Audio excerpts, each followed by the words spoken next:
Abdominal aneurysm ang sanhi ng pagpanaw ni Department of Agriculture Undersecretary at former Ilocos Sur Governor Deogracias Victor Savellano, ang asawa ng multi-awarded actress na si Dina Bonnevie.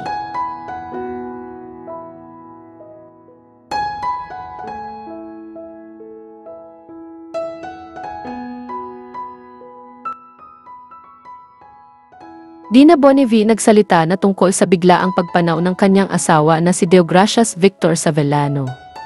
Kinumpirma ni Dina ang pagpanaw ng kanyang mister sa GE host at talent manager na si Boy Abunda.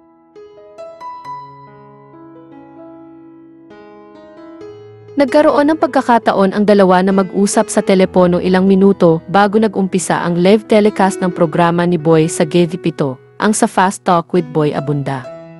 Pagbabahagi ni Boy, bago po nagsimula ang ating palabas, nakausap po natin si Miss Dina Bonnevie at tayo ay nakiramay.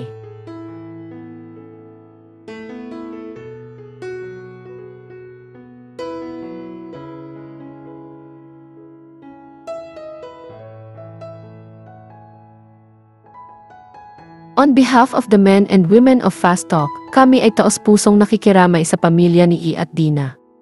We will be praying for her, we will be praying for your well-being. Dagdag pa ng GV host, sabi nga po ni Dina, sisi po succumb to abdominal aneurysm.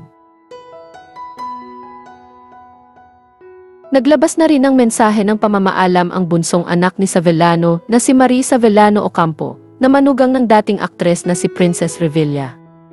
Sa pamamagitan ng Facebook, nag-post si Marie ng ilang larawang kuha mula sa kanyang kasal, kung saan makikita ang maligayang mukha ng ama.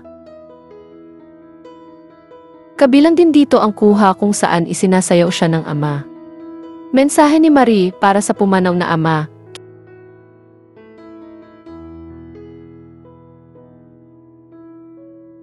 Keep smiling up there, Papa.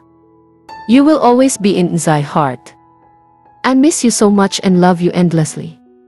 Let's dance again someday in heaven.